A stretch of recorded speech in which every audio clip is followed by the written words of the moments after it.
Só esperando, por favor, que todos se sentem.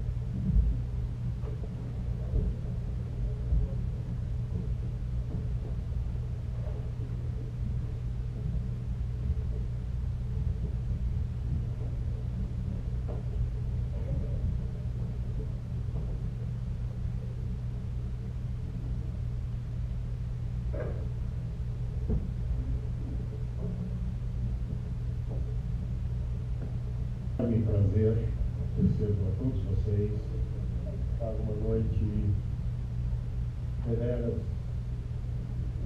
diferente do que nós estamos vendo por aí acontecendo, para um debate entre um rabino e um sheik sobre temas que eles quiserem. O tema proposto é a paz. Acho da maior importância o assunto escolhido por eles, que certamente, pelo mediador do Neto, que ninguém melhor do que ele para mediar a conversa, vai nos enriquecer bastante naquilo que a gente está vendo, as opiniões, as maneiras que a gente pode conduzir um pouco para onde nós estamos vendo o que está acontecendo, ter uma coisa mais clara. Enfim, vai nos trazer, acho que, bastante inspiração para pensar, refletir daquilo que é possível fazer. Quero dar as boas-vindas ao Rabino Michel Schlesinger, muito bem-vindo, ao Demetrio Marignoni, ao Sheik Tzang, muitas boas-vindas, é uma honra tê-los aqui. E quero dizer que, a partir de um momento, que eu não sei exatamente quando, serão feitas perguntas aos debatedores por escrito, e o mediador da Neto me pediu que eu avisasse que fosse feito em letras grandes, ele está sem óculos. Então, por favor, as perguntas é só pedir que uma das moças aqui que estão nos auxiliando para não entrar no papel, na caneta, para fazer as perguntas, tá bom? Muito obrigado a todos, desejo uma boa noite a todos e o meu sincero agradecimento por aceitarem o convite. Obrigado.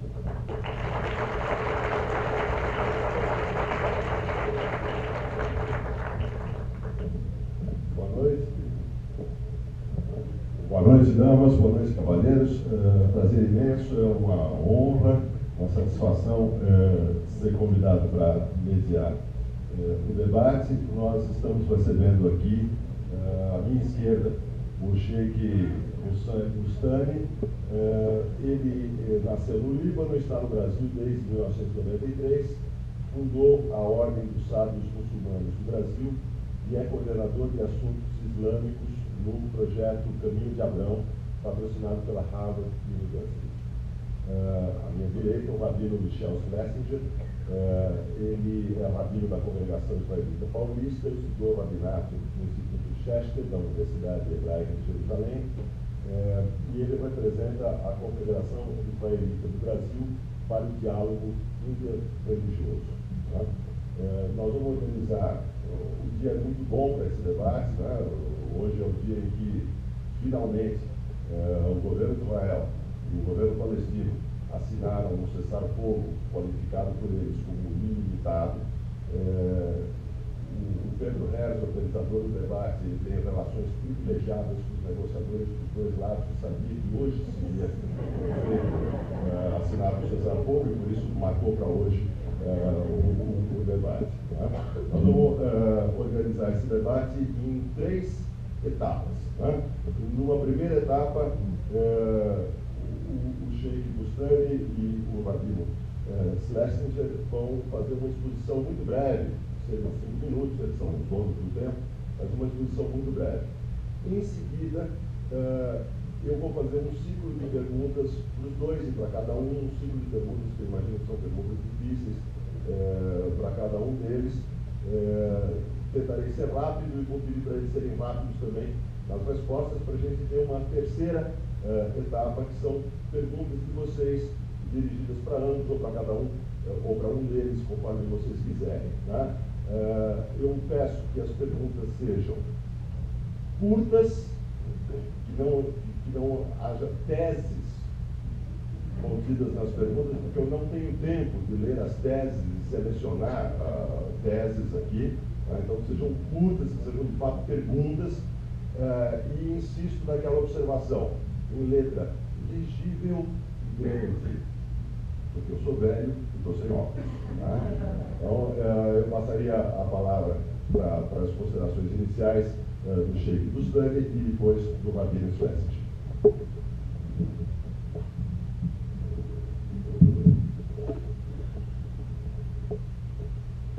Boa noite a todos. Salam. A paz de Deus esteja conosco, com todos vocês. E também a paz de Deus esteja nas áreas de conflitos que precisam muito desta paz esteja derramada em cima daquelas áreas. Bom, eu sou, como ele falou, Sheikh Hussan Al-Bustani, estudei Teologia Islâmica no Líbano, me especializei na Índia, estou aqui desde 1983, e também eu represento o Instituto Futuro do Brasil, do projeto Abraham Paz, do Caminho Vermelho, onde a gente junta as três religiões monoteístas para mostrar de fato que nós temos trabalho maciço, trabalho no chão sobre a paz. Não é questão de falar de boca para fora, não. É questão de, como chama, adotar esta estratégia, esta crença, esta ideia que a paz um dia deve reinar no mundo inteiro. E nós estamos fazendo o nosso trabalho aqui no Brasil. Em primeiro lugar, agradeço todos que estão aqui presentes para assistir este diálogo interreligioso, e agradeço também os organizadores da Livraria Cultura que trabalharam bem e que capricharam. Deus abençoe esta livraria e os organizadores também. Em segundo lugar, não, deveria ser primeiro. E que é? Louvado seja Deus, Senhor do Universo, único absoluto, jamais gerou fugirado, e ninguém comparável a Ele. Senhoras e senhores, eu quero entrar no assunto direto sobre a paz do Islã. O Islã, como qualidade e caráter, de todos os profetas, e como religião é revelado para Muhammad, último mensageiro na corrente dos profetas e na de mensageiros, e nele Deus selou a profecia. O livro que foi revelado a ele é ao Corão. Deus Altíssimo registrou neste livro que a paz é a regra, é o sistema das relações entre as pessoas e países. E a guerra é a exceção.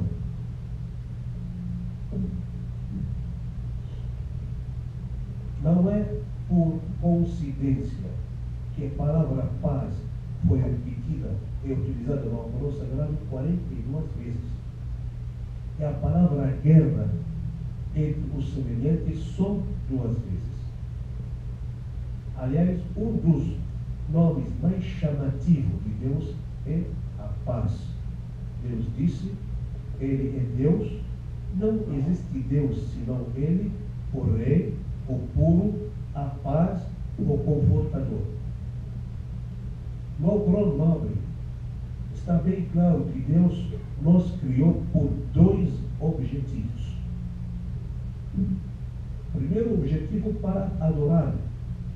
Deus disse no Alcorão Sagrado que não criemos gêmeos e os humanos, senão para mim adorar. Outro objetivo, para conhecer uns aos outros. Deus Altíssimo diz, ó homens, ó humanos, por certo, nós vos criamos de um varão e de uma varoa, de um macho e de uma fêmea, e vos fizemos como nações e tribos, para reconhecerdes uns aos outros. não para matar uns aos outros, não para praticar agressão uns contra os outros, não, para reconhecer, por ser o mais honrado de vós perante Deus é o mais piedoso. Isso está bem claro no Alcorão Sagrado. A tese de Paulo no Alcorão Sagrado reina no Alcorão Sagrado e domina o Alcorão Sagrado, porque é a regra do Alcorão Sagrado na vida dos muçulmanos. Nós queremos dos muçulmanos que voltam pacificamente e voltam a entender ao Alcorão Sagrado da maneira correta, certa. Quando os muçulmanos praticam, entendam corretamente o que é o Alcorão, o que é a tradição do profeta Muhammad, não haja mau entendimento da religião islâmica, não haja mau interpretação das palavras alcorânicas que Deus revelou para o profeta Muhammad como guia para os muçulmanos e como guia para a humanidade. Alcorão Sagrado foi revelado 1500 anos atrás, e para o quê? Para colaborar na vida das pessoas onde estejam, em qualquer lugar que ocupam. Espero de Allah Altíssimo que derrame em cima desta plateia a grande misericórdia, a grande paz, e leva isto para o mundo inteiro. Muito obrigado.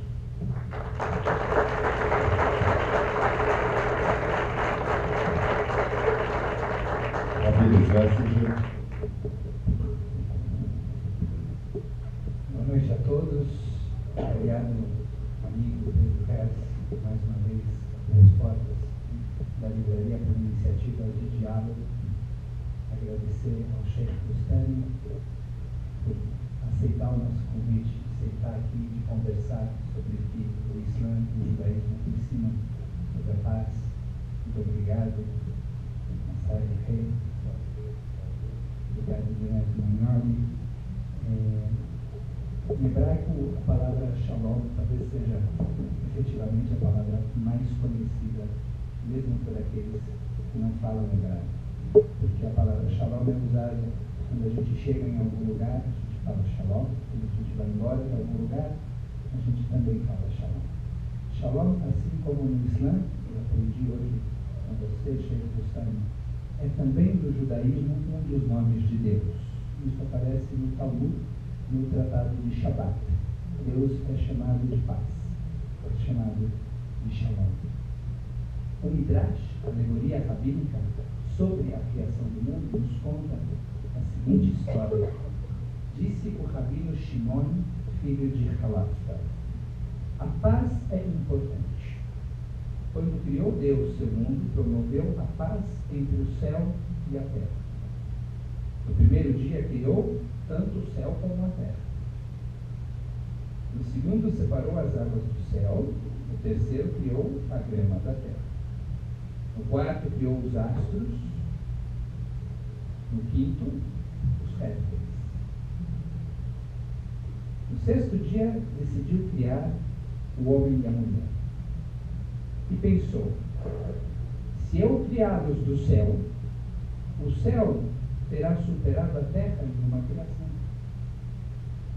E se eu criá-los da terra, então a terra superaria o céu em uma criação. E não haveria então paz no mundo. Então pensou Deus: vou criá-los do céu e da terra. E por isso o homem e a mulher foram criados do pó da terra. E a alma soprada em suas narinas veio do céu. Fim do Midrash. A ideia desse Midrash é que todos nós carregamos a responsabilidade, a possibilidade, o ônus do equilíbrio e da paz. Quando nós olhamos para a narrativa bíblica, em especial no primeiro livro da Torá, no livro de Gênesis e Bereshit, nós logo entendemos que relação entre irmãos é um assunto muito complicado. O que aconteceu com os primeiros irmãos da história? Se mataram. Caim matou Abel. E a relação continua complicada entre Isaac e Ismael, Isaac e Ismael, que são separados. Logo quando Isaac nasce, eles não têm a oportunidade de se conhecer. E é muito triste constatar que eles vão se reencontrar somente no enterro do pai. A relação continua complicada na famosa história de Jacó e Esaú, Jacó e Esaú, e a luta pela primogenitura, para saber quem deles era o primeiro, era o preferido, era o predileto, aquele que receberia a bênção principal, aquele que receberia a maior parte da herança. Mas na história de José, na história de Yosef, parece haver uma reviravolta. Porque os irmãos acreditam que José, mais uma vez, vai ser o eleito, vai ser o preferido, vai ficar com a herança, vai ficar com a bênção, e tentam se livrar dele, matá-lo, jogam no poço. E o final da história mostra um patriarca, Jacó, abençoando cada uma das tribos, cada um dos filhos, como se a Torá nos dissesse: existe bênção para todo mundo. Não é ou um ou outro, são todos, cada um do seu jeito, cada um da sua característica. Se isso acontece dentro do livro de Gênesis, eu gostaria aqui de defender a ideia de que isso acontece ao longo de toda a Bíblia hebraica, não somente dentro do livro de Gênesis, ao longo de todo o Tanakh. Vejam só, o tema da paz como principal objetivo de Deus é reafirmado nos profetas e escritos da Bíblia, Tuvim em hebraico, e está expresso na literatura rabínica posterior. Isaías e Miqueias, Yeshayahu e Michá em hebraico, profetizaram a respeito do dia em que as nações abandonarão a guerra e transformarão suas armas em instrumentos de trabalho. Eles consideram essa a essência da Torá dada por Deus. A visão desses profetas parece contrastar com a visão de Deus como um líder militar nas primeiras obras da Bíblia. O Deus militar do início da Bíblia hebraica parece se transformar gradativamente no Deus do entendimento, no Deus do diálogo, no Deus da paz. Crônicas de Rei Hayamim, um dos últimos livros da literatura bíblica, faz uma crítica severa à guerra em diversas passagens, além de omitir muitas histórias relacionadas à conquista de Canaã. Parece que havia um desconforto do autor de Crônicas de reproduzir aquelas passagens bíblicas que estavam associadas à guerra. Nesse livro explica-se que o rei Davi não poderia construir o templo de Jerusalém porque lutou em diversas batalhas e suas mãos estavam sujas de sangue. A história original de rei Davi, não sabemos por que não é ele que constrói o templo, e somente o seu filho Salomão. Mas somente muitos anos depois, em Crônicas, em Livrei Hayamim, e esse dado é acrescentado. Digo isso para sustentar a ideia de que tanto dentro de Bereshit, dentro de Gênesis, como na Bíblia hebraica, olhada como um todo, a paz não é um dado imediato, não é algo que vem pronto, mas é uma construção, é uma conquista. Depois de muitos anos de aprendizado, depois de muitos anos de crescimento, depois de muitos anos de diálogo, de erros e acertos. E talvez essa seja uma boa mensagem para começar a nossa conversa. A paz não é e nem pode ser algo que acontece por si só. A paz é produto de uma construção difícil, de uma construção corajosa, de uma construção que envolve muita paciência e muita vontade.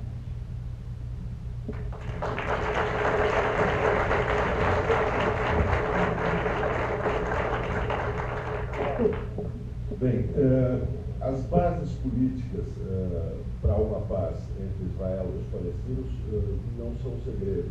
Elas são conhecidas, elas foram esboçadas, elas foram escritas em documentos quase chegaram a ser assinados pelos líderes de Israel e dos palestinos.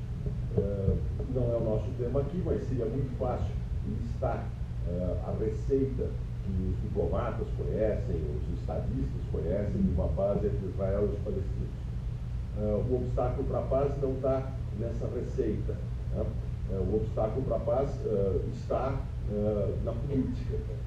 Não é o nosso tema aqui, se fosse, seria também, acho, razoavelmente fácil identificar na política o obstáculo para a paz.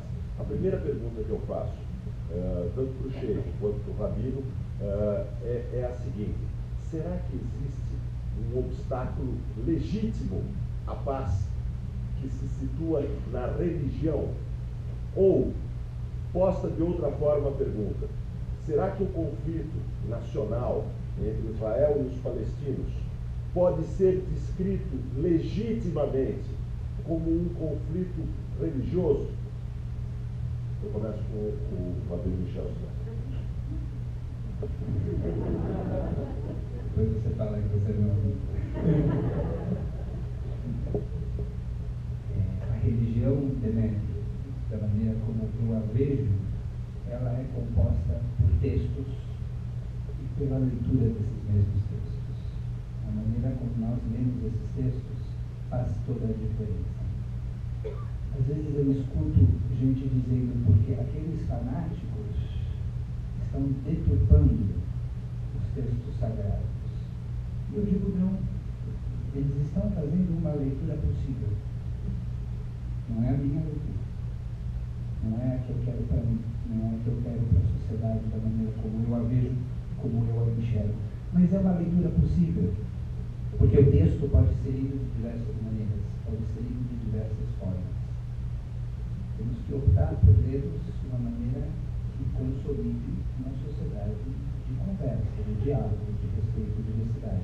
Respondendo especificamente a tua pergunta, do ponto de vista religioso, eu não vejo barreira para atingirmos a paz. Eu acredito que existem barreiras difíceis de serem enfrentadas, mas não impossíveis, no campo político, no campo econômico, no campo territorial. Mas no campo religioso, daqui a pouco vamos escutar o que o Sheikh pensa a respeito, nossas religiões são religiões que estão suficientemente equipadas para fazer a paz. Vimos que na leitura bíblica isso não foi sempre assim. Parece ter havido uma evolução, parece ter havido um caminho. Mas depois de tantos anos, a minha opinião é que a religião está pronta para a paz.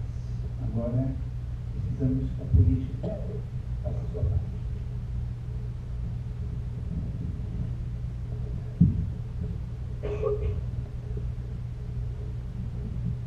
Eu acho que a paz simplesmente uma tese fácil e simples para as pessoas sinceras.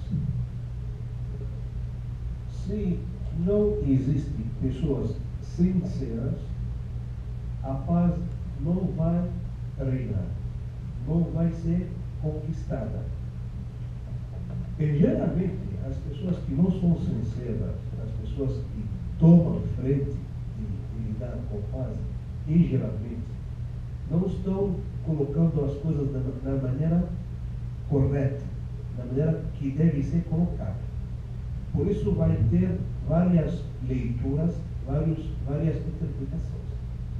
Se a gente volta para texto religioso, no Alcorão Sagrado está bem claro, não é uma dogma. O texto alcorânico não é uma dogma. Sim, uma dogma para os interesseiros, aqueles que têm interesses hipócritas. Talvez nas outras religiões tenha a mesma coisa. Deus diz no Alcorão Sagrado, é claro isso, não precisa muitos sábios para explicar. Deus disse na Surata Jonas assim: e Deus convoca para a morada de paz. Esta vida é morada de paz. Agora, se alguém vai interpretar este versículo ou este texto da maneira diferente, não cabe. Então, eu quero dizer o quê? Eu quero que textos religiosos são textos claros, são textos que ajudam os políticos para tomar decisões corajosas para deixar a paz reinar entre o povo. Se Deus está dizendo, eu criei vocês de vários tribos, de várias nações, para um reconhecer o outro, para um conhecer o outro, para um se aproximar do outro. Então, como que eu vou interpretar este texto? Está claro isso. Então, cabe aos políticos que aceitam as conciliações dos religiosos sinceros, acadêmicos, especialistas no ramo. Aí o problema, alguns políticos aceitam o quê? Aceitam conselho religioso partidário. E partidário Deus não gosta. Ninguém que gostar o que Deus, o que o Islã, o que a religião manda, não é o que partido manda.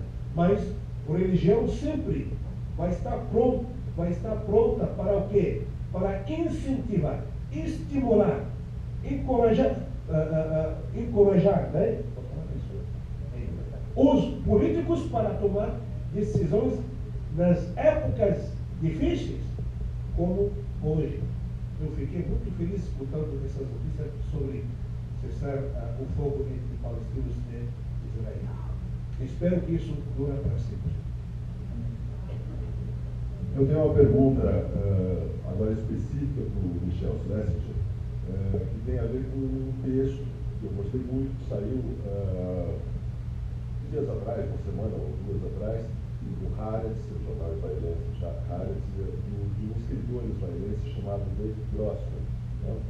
Ele escreveu um artigo chamado On Hope and Despair in the Middle East. E nesse artigo ele dizia o seguinte: ouça a água em que nadamos e a qual bebemos nos últimos 47 anos. 47 anos é referência à guerra de 1967. Tá?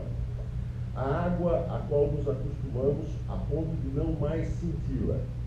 Essa água é a vida que corre aqui e, inquestionavelmente, ainda está repleta de vitalidade e criatividade, mas também tornou-se um pouco louca, com sensações entrelaçadas de paranoia e depressão, sentimentos de força tremenda que às vezes desabam em fraqueza colossal, de viver numa democracia satisfeita consigo mesma, cheia de pretensões liberais e humanistas, que ocupa, humilha e esmaga outro povo durante décadas a fio. Sob as águas turvas que nos arrastam nos últimos 47 anos, existe uma corrente fria e profunda, uma corrente de medo oriunda de um grande erro, uma monumental curva errada e a perda de rumo. A pergunta que eu faço para o Michel Schlesinger é se a ocupação dos territórios palestinos, que já dura 47 anos, essa corrente fria da qual fala o David Grossman, não seria um veneno que contamina a sociedade e a democracia de Israel. Demetrio, o sionismo surge no século XIX como parte de uma série de movimentos de autodeterminação dos povos. Nada muito diferente daquilo que daria origem à Alemanha, à Itália e depois ao Estado de Israel. Um Estado governar um outro povo não é algo bom, não é algo positivo. E o ideal é que os palestinos governem a si próprios. Que seja criado um Estado palestino e que esse viva lado a lado com o Estado de Israel. Mas para isso acontecer, obviamente, precisa haver garantias de segurança, para que esses dois Estados possam conviver. Infelizmente, o que está acontecendo em Gaza foi uma grande decepção para os defensores da paz, que viram o momento em que Gaza foi desocupada unilateralmente como um movimento de incentivo à criação de autonomia dos palestinos. O atual conflito, de alguma maneira, foi interpretado como uma decepção daquele ato unilateral que aconteceu lá atrás. Então, a situação atual é boa? Não, claro que não. A situação boa é que cada povo governe a si próprio. Os palestinos se governam, os israelenses se governam. Mas para que isso aconteça, precisa haver garantias de paz, garantias de segurança. Eu tenho agora uma pergunta para o Sheikh Bustani, que também incide sobre o registro do veneno, da contaminação. Né? E eu falo do antissemitismo. O antissemitismo, hoje em dia, ele se difunde em várias áreas do mundo árabe muçulmano, a partir de cima para baixo. Ele se difunde a partir de iniciativas de autoridades políticas, ele se difunde a partir de iniciativas de autoridades religiosas. Nós lembramos que há não muito tempo o ex-presidente do Irã, Mahmoud Ahmadinejad, fazia um ponto de honra dele era a negação do Holocausto. Editoras ligadas a governos, editoras ligadas a grupos religiosos editam e vendem em grande quantidade a famosa falsificação czarista, os protocolos dos sábios do Sião, num grande número de países árabes e muçulmanos. Então eu pergunto para o Sheikh Bustani se não seria o antissemitismo, a difusão do antissemitismo, um veneno que contamina as sociedades e a cultura do mundo árabe e muçulmano. Em primeiro lugar, qualquer tipo de preconceito, de ataque pela filosofia, pela religião, pela raça, pelo cor, o Islã, a religião islâmica não aceita. Nós não aceitamos a religião islâmica não aceita qualquer tipo de como que chama,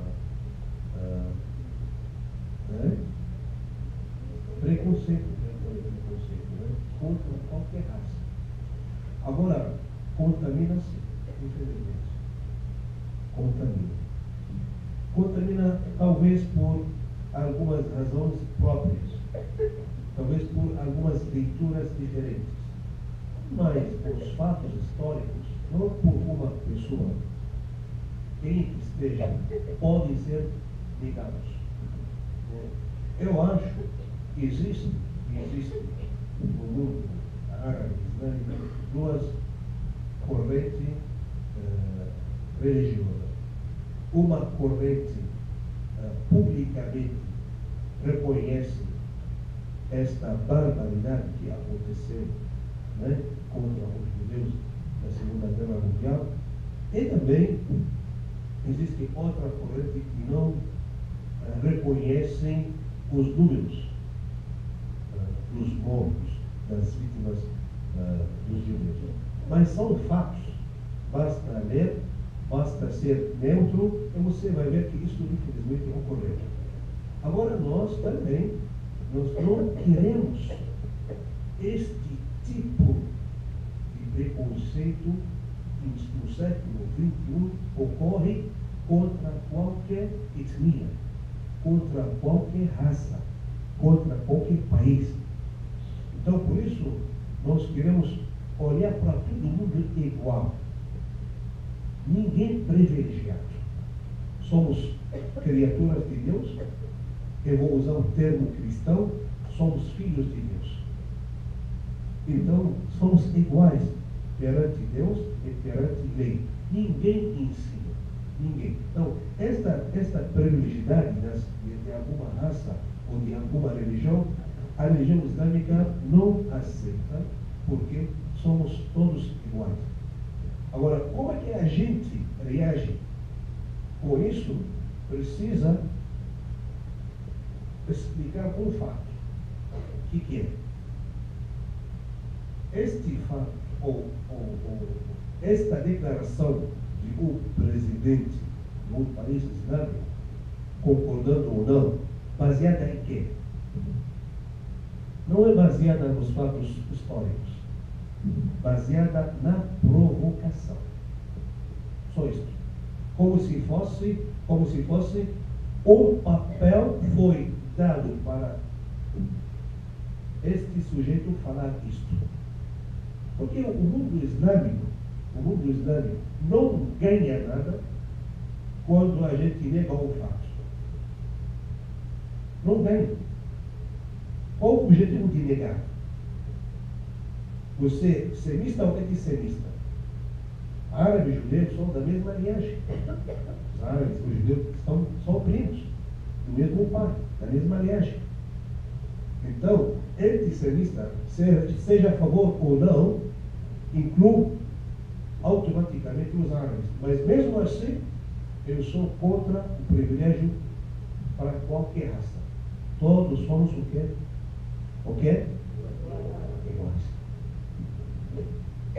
Minha pergunta próxima é para o Vladimir Schlesinger. E eu citaria um livro que eu, inclusive, recomendo a leitura para todo mundo, que é um livro chamado Sacred Landscape, Paisagem Sagrada, escrito pelo Meron Benveniste. Meron Benveniste, israelense, foi vice-prefeito de Jerusalém e filho de Davi Benveniste. Davi Benveniste foi um geógrafo israelense encarregado de coordenar, encarregado pelo primeiro governo de Israel em 1948, de coordenar a expedição cartográfica que produziria o primeiro Atlas de Israel independente. Tá? E Meron Benveniste, criança, participou das expedições para a confecção desse Atlas. E nesse livro, Sacred Landscape, ele conta a história do Atlas que tinha sido encomendado pelo governo de Israel.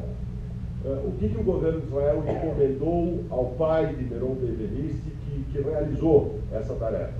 Encomendou que se fizesse um mapa topográfico de Israel, no qual os nomes existentes, que eram nomes árabes, fossem substituídos por nomes inventados durante a expedição de ressonâncias bíblicas. O livro é muito importante porque ele mostra que nomear é um ato de poder, que a linguagem é um exercício de poder. E dali surgiu o primeiro Atlas de Israel, recheado desses nomes de ressonâncias bíblicas. E esse Atlas ele se transformou num dos pilares do mito fundador de Israel, que é o mito de uma terra sem povo para um povo sem terra. Tá? Eu pergunto para o Vladimir Schlesinger se, quando nós tratamos da paz entre Israel e os palestinos, não seria uma exigência da paz a revisão desse mito, a revisão da ideia de que existia uma terra sem povo para um povo sem terra. Ou seja, se não seria uma exigência reconhecer a existência histórica de um outro povo. Eu acredito que sim, concordo com você totalmente. E essa revisão vem sendo feita, na verdade, desde a época dos primeiros sionistas já existiam aqueles que reconheciam a existência de uma população árabe na região, e os pós-sionistas falam sobre isso absolutamente o tempo inteiro. Eu acredito, Demétrio, que o caminho da resolução do conflito não passa por uma busca de qual das duas narrativas, a narrativa palestina ou a narrativa judaica, é a narrativa correta. Porque as duas narrativas têm as suas verdades. Eu acho que a busca de um caminho de paz e a resolução desse conflito passa pela constatação que hoje existem lá dois povos que merecem dignidade, dois povos que merecem vida, dois povos que merecem a paz. A discussão de quem chegou primeiro, quem jogou a primeira pedra, não é relevante. A discussão importante é como nós vamos fazer para que daqui diante esses dois povos possam viver com dignidade, seja assegurada a manutenção de uma vida relativamente normal, relativamente boa, relativamente produtiva para essas duas populações que hoje existem naquela região pequenininha de terra. Tamanho de Sergipe, casa com o tamanho de Belo Horizonte. Eu encerro a primeira parte com uma pergunta do Sheikh Bustani, que é a seguinte: o nome do Islã hoje no mundo é cada vez mais associado à imprensa, nos meios de comunicação, por alguns motivos, isso não são bons motivos, mas existem motivos para isso, é associado cada vez mais com movimentos jihadistas, como o ISIS, o Estado Islâmico, que está hoje no noticiário, que são movimentos que almejam a instalação de um califado mundial, que movem perseguições religiosas sangrentas, que rejeitam as liberdades políticas e que propõem a criação de estados nos quais metade da população, as mulheres, não tem direitos políticos ou individuais. A minha pergunta é: o que o Islã moderno tem a dizer sobre o tema das liberdades políticas, das liberdades individuais e das mulheres?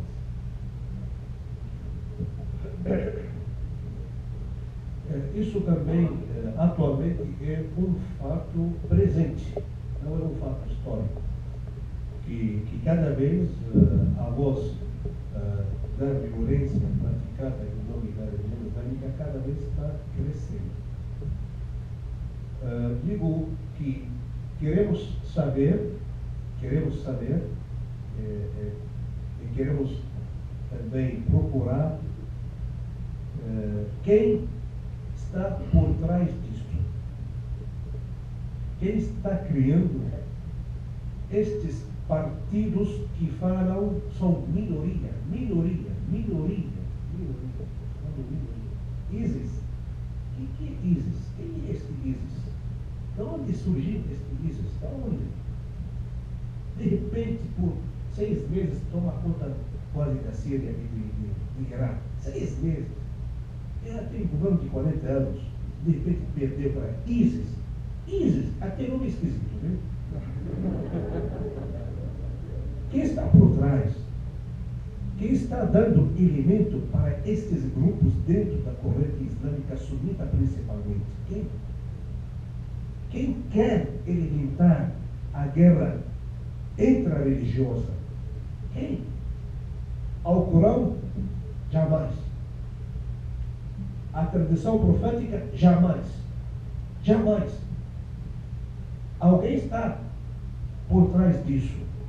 Se você procura conhecer quem é este califado, sujeito insignificante que ninguém conhece nada sobre ele, onde estava? Onde morava?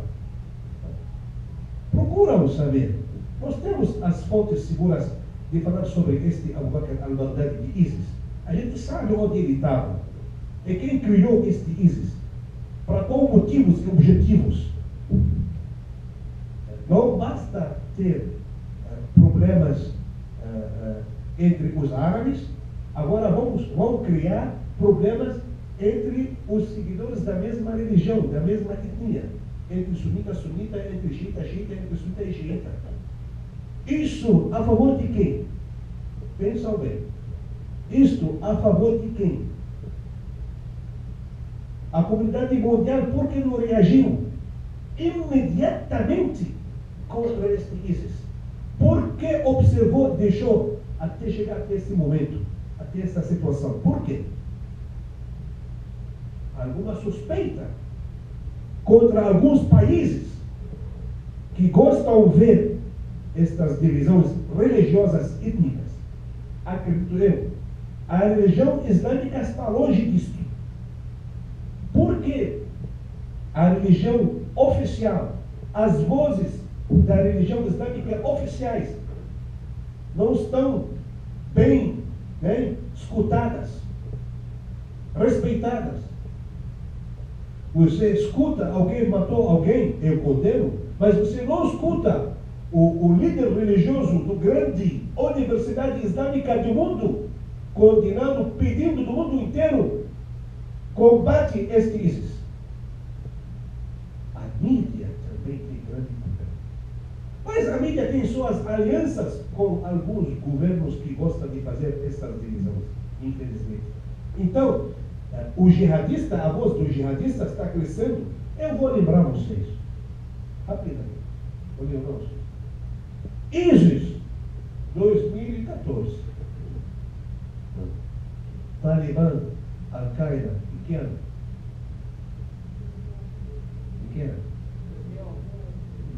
Querido,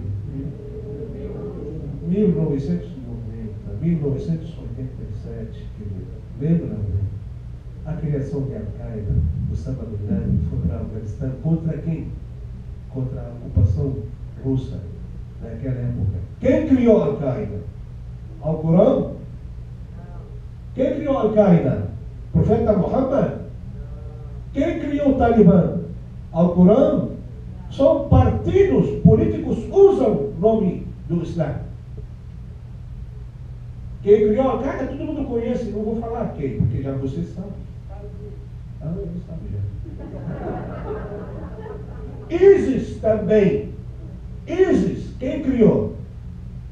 Daqui a pouco, Snowden vai soltar algumas informações. Wikileaks vai soltar algumas informações e vamos saber quem está por trás disso. Não é religião, não é religião, nem religião islâmica, nem religião judaica, nem religião cristã, que levantam sempre a bandeira do quê? Da paz. A bandeira da paz. Agora, este mau entendimento sobre a palavra jihad, ou jihadista, de onde vem? Se vocês querem saber, eu falo daqui a pouco. Bom, nós iniciamos agora a terceira etapa da nossa conversa, que é a etapa provocada por vocês, né? Chegaram já uma série de questões, eu tenho já uma primeira que eu acho que se dirige a ambos, né? A pergunta é a seguinte: existem locais físicos que são considerados santos pelo judaísmo e pelo Islã, como o túmulo dos patriarcas em Hebron e o monte do templo, esplanada das mesquitas em Jerusalém. Como é possível haver paz e respeito em relação a esses lugares? Acho que a pergunta pretende saber como é que num processo de paz, como é que esses lugares se situam no processo de paz onde surgem dois estados, o Estado de Israel ao lado do Estado palestino. Ser religioso não implica necessariamente abdicar da inteligência e do bom senso. Se um lugar sagrado está impedindo pessoas de viverem em paz, ele acabou de deixar de ser sagrado. Nós não podemos dar mais importância aos lugares do que às pessoas. A partir do momento que nós estivermos fazendo isso, então nós deturpamos totalmente a mensagem das nossas escrituras, nos nossos textos sagrados. Precisa haver uma solução para que os lugares sagrados sejam respeitados, mas que acima deles esteja a dignidade e a vida. Como aqueles que governarem os lugares sagrados precisam dar acesso para as pessoas de outra religião que venham, que rezem, e que esses lugares sejam frequentados por todos aqueles que sentem que têm uma conexão espiritual, religiosa naquele local. Mas os lugares sagrados, mais uma vez, utilizar lugares sagrados como um obstáculo para a obtenção da paz, nada mais é do que uma manipulação política da religião. Que a religião, de nenhuma forma, coloca lugares acima da vida e da paz.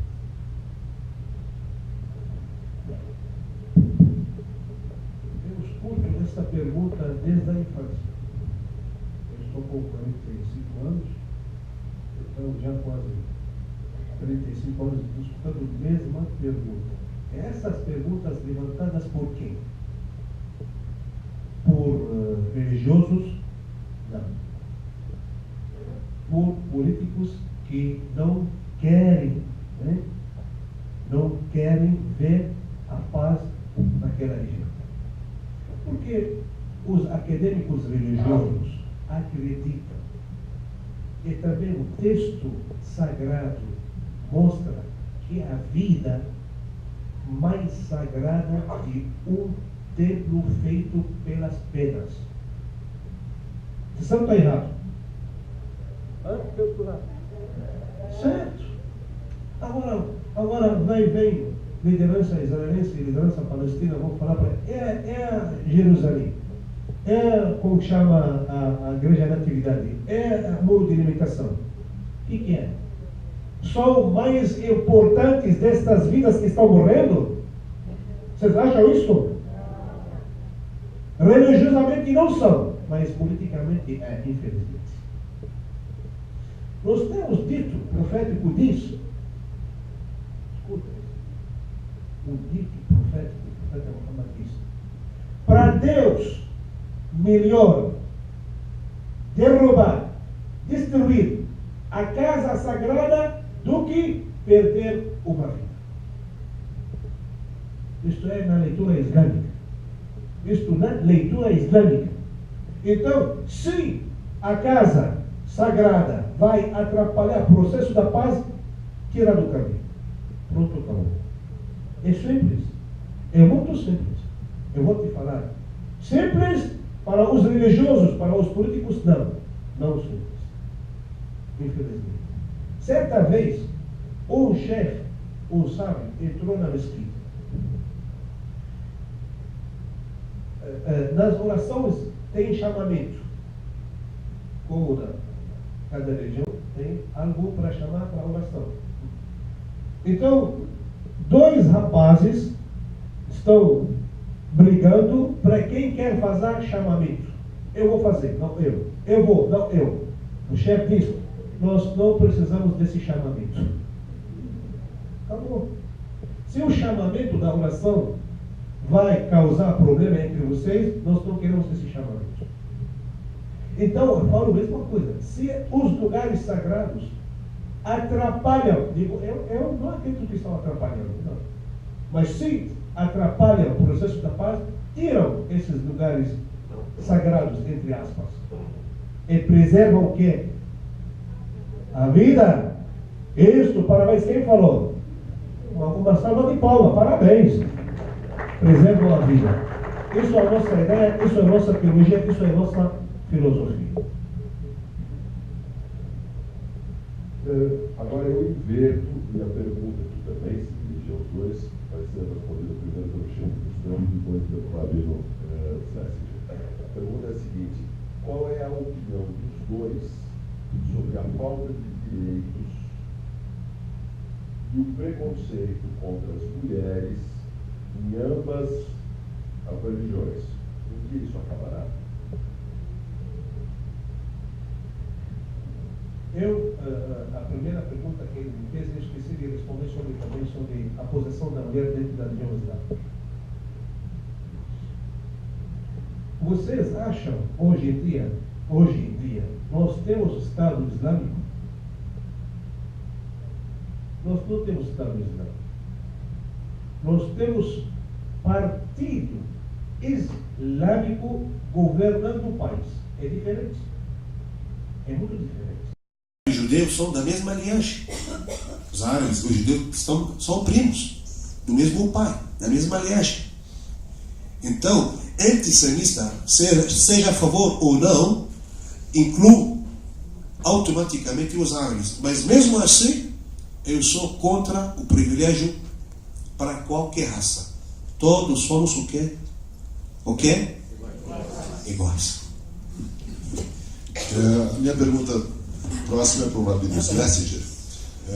E eu citaria um livro que eu inclusive recomendo a leitura para todo mundo, que é um livro chamado Sacred Landscape, Paisagem Sagrada, escrito pelo Meron Benveniste. Meron Benveniste, israelense, foi vice-prefeito de Jerusalém e filho de Davi Ben-Veniste. Davi Ben-Veniste foi um geógrafo israelense encarregado de coordenar, encarregado pelo primeiro governo de Israel em 1948, de coordenar a expedição cartográfica que produziria o primeiro Atlas de Israel independente. Né? E Meron Ben-Veniste, criança, participou das expedições para a confecção desse Atlas. E nesse livro, Sacred Landscape, ele conta a história do Atlas que tinha sido encomendado pelo governo de Israel. O que o governo de Israel encomendou ao pai de Meron Ben-Veniste, que realizou essa tarefa? Encomendou que se fizesse um mapa topográfico de Israel, no qual os nomes existentes, que eram nomes árabes, fossem substituídos por nomes inventados durante a expedição de ressonâncias bíblicas. O livro é muito importante porque ele mostra que nomear é um ato de poder, que a linguagem é um exercício de poder.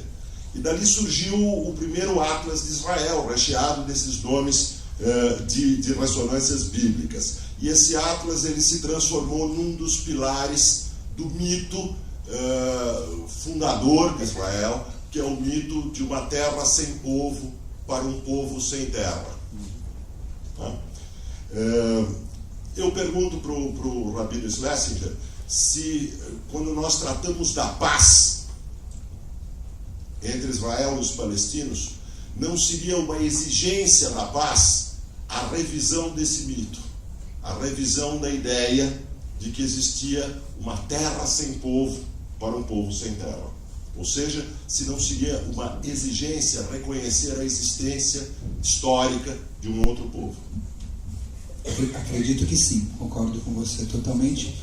E essa revisão vem sendo feita, na verdade, desde a época dos primeiros sionistas já existiam aqueles que reconheciam a existência de uma população árabe na região, e os pós-sionistas falam sobre isso absolutamente o tempo inteiro. Eu acredito, Demétrio, que o caminho da resolução do conflito não passa por uma busca de qual das duas narrativas, a narrativa palestina ou a narrativa judaica, é a narrativa correta, porque as duas narrativas têm as suas verdades. Eu acho que a busca de um caminho de paz e a resolução desse conflito passa pela constatação que hoje existem lá dois povos que merecem dignidade, dois povos que merecem vida, dois povos que merecem a paz. A discussão de quem chegou primeiro ou quem jogou a primeira pedra não é relevante. A discussão importante é como nós vamos fazer para que daqui diante esses dois povos possam viver com dignidade, seja assegurada a manutenção de uma vida relativamente normal, relativamente boa, relativamente produtiva para essas duas populações que hoje existem naquela região pequenininha de terra, tamanho de Sergipe. Gaza tem o tamanho de Belo Horizonte. Eu encerro a primeira parte com uma pergunta para o Sheikh Bustani, que é a seguinte: o nome do Islã hoje no mundo é cada vez mais associado na imprensa, nos meios de comunicação, e por alguns motivos, isso não são bons motivos, mas existem motivos para isso, é associado cada vez mais com movimentos jihadistas, como o ISIS, o Estado Islâmico, que está hoje no noticiário, que são movimentos que almejam a instalação de um califado mundial, que movem perseguições religiosas sangrentas, que rejeitam as liberdades políticas e que propõem a criação de estados nos quais metade da população, as mulheres, não tem direitos políticos ou individuais. A minha pergunta é: o que o Islã moderno tem a dizer sobre o tema das liberdades políticas, das liberdades individuais e das mulheres?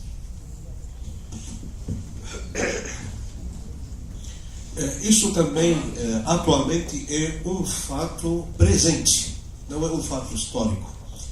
Que cada vez a voz da violência praticada em nome da religião islâmica cada vez está crescendo. Digo que queremos saber e queremos também procurar quem está por trás disto. Quem está criando estes partidos que falam são minoria. Estou falando minoria. ISIS. O que é ISIS? Quem é este ISIS? De onde surgiu este ISIS? De onde? De repente, por 6 meses, toma conta quase da Síria e de Irã. 6 meses. Ela tem um governo de 40 anos. E de repente perdeu para ISIS. ISIS, até nome esquisito, viu? Quem está por trás? Quem está dando elemento para estes grupos dentro da corrente islâmica sunita principalmente? Quem? Quem quer alimentar a guerra intra-religiosa? Quem? Ao Corão? Jamais.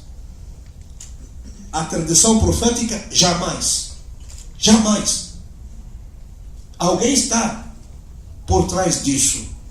Se você procura conhecer quem é este califado, sujeito insignificante que ninguém conhece nada sobre ele, onde estava?